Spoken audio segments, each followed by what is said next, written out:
नहीं सहेंगे, नहीं सहेंगे। मोदी जी के मां का अपमान नहीं सहेंगे, नहीं सहेंगे, नहीं। देश के यशस्वी प्रधानमंत्री माननीय नरेंद्र मोदी जी के मां के बारे में इतनी गंदी गाली दी है कि ये शर्मनाक है। 140 करोड़ जनता के आज से उन्हें शब्द आदरणीय प्रधानमंत्री जी के मां के लोग टिप्पणी किए हैं, जिस पर पूरे देश के लोग हताश है। कांग्रेस और राष्ट्रीय जनता दल के महागठबंधन है, ये किस तरह से राजनीति में नीचे स्तर पर गिर करके और गाली गलौज के भाषा में वोट लेने का जो इच्छा जाहिर किया है। NBC 24 देख रहे हैं आप और मैं आप सबके साथ स्वीटी शर्मा। दरभंगा में वोट अधिकार रैली में प्रधानमंत्री नरेंद्र मोदी की मां को जो है वज्र टिप्पणी को लेकर दानापुर में आक्रोश मार्च निकाला गया, जिसमें तेजस्वी यादव और राहुल गांधी के खिलाफ नारेबाजी भी की गई। इस दौरान पाटलिपुत्र के पूर्व सांसद सह केंद्रीय राज्य मंत्री रामकृपाल यादव ने दरभंगा वोट अधिकार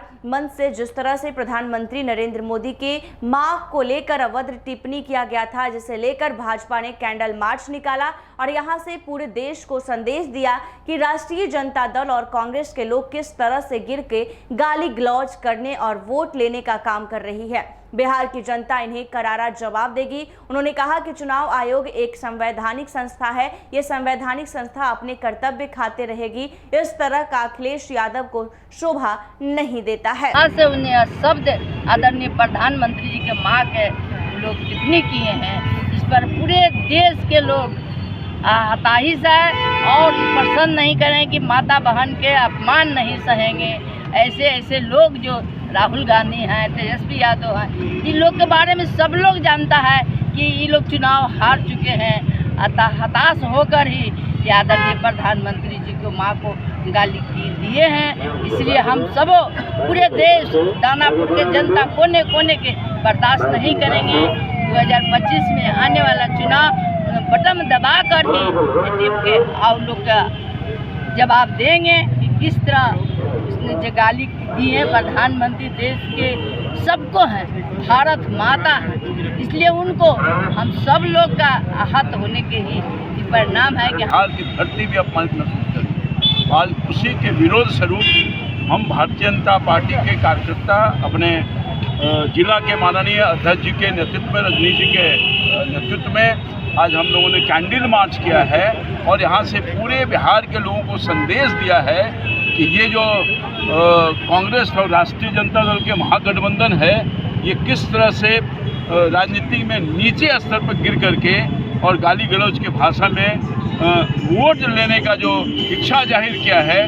कदापि बिहार की जनता ऐसे लोगों को पसंद न की है, न करेगी और निश्चित तौर पर अपने मत के माध्यम से EVM का बटन दबा करके 2025 में इनको सफाया कर देंगे। पर अखिलेश यादव तो आरोप लगा रहे हैं कि भाजपा जो है वोट चोरी करते हैं, उनके अधिकारी हैं, वोट चोरी करवाते हैं और चुनाव आयोग जो है मिल के करवा रहे हैं। अखिलेश यादव आरोप लगा रहे हैं। चुनाव आयोग एक संवैधानिक संस्था है और अपने जिम्मेदारियों का निर्वहन संवैधानिक संस्था बहुत निष्ठा और ईमानदारी के साथ निभाती रही और इस बार भी निभाने की कोशिश करी है।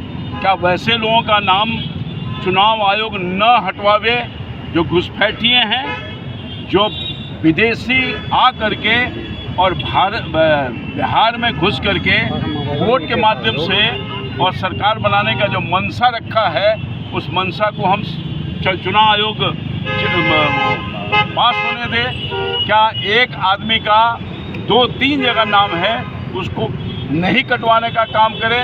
तो ऐसे काम चुनाव आयोग वर्षों से करते आ रही है, कोई पहला काम नहीं है। और इन बेईमानों को जो घुसपैठी और गड़बड़ वोट के माध्यम से सत्ता हंसाना चाहते हैं, उनको नकेल कसने का काम चुनाव आयोग किया है और उनके उठाए हुए मुद्दों का भरपूर जवाब देने का काम किया है। उन्होंने कहा है कि अगर इस तरह की कोई आपत्ति है तो हम सबूत के साथ लाइए। अभी तक किसी महागठबंधन के पॉलिटिकल पार्टी के लोगों ने एक भी ऐसे आपत्तिजनक दर्ज नहीं चुनाव आयोग के पास करवाने का काम किया है। तो ये सब हार मान चुके हैं और चुनाव आयोग के नाम पर इनको चुनाव आयोग को बलि का बकरा बना करके सत्ता हथियाना चाहते हैं और हार पहले ही मान चुके हैं। इस तरह का आरोप लगा करके बचने की कोशिश कर रहे हैं। इस महागठबंधन के द्वारा जन अधिकार यात्रा जो चल रहा है, दरभंगा के सभा से राहुल गांधी तेजस्वी जी के सभा जहां होना था, वहां से देश के यशस्वी प्रधानमंत्री माननीय नरेंद्र मोदी जी के मां के बारे में इतनी गंदी गाली दी है कि ये शर्मनाक है। 140 करोड़ जनता के लिए ये शर्म की बात है। और जो अभी चुनाव बिहार में होने वाला है, उसमें जनता उनको ईवीएम बटन दबा के देगी।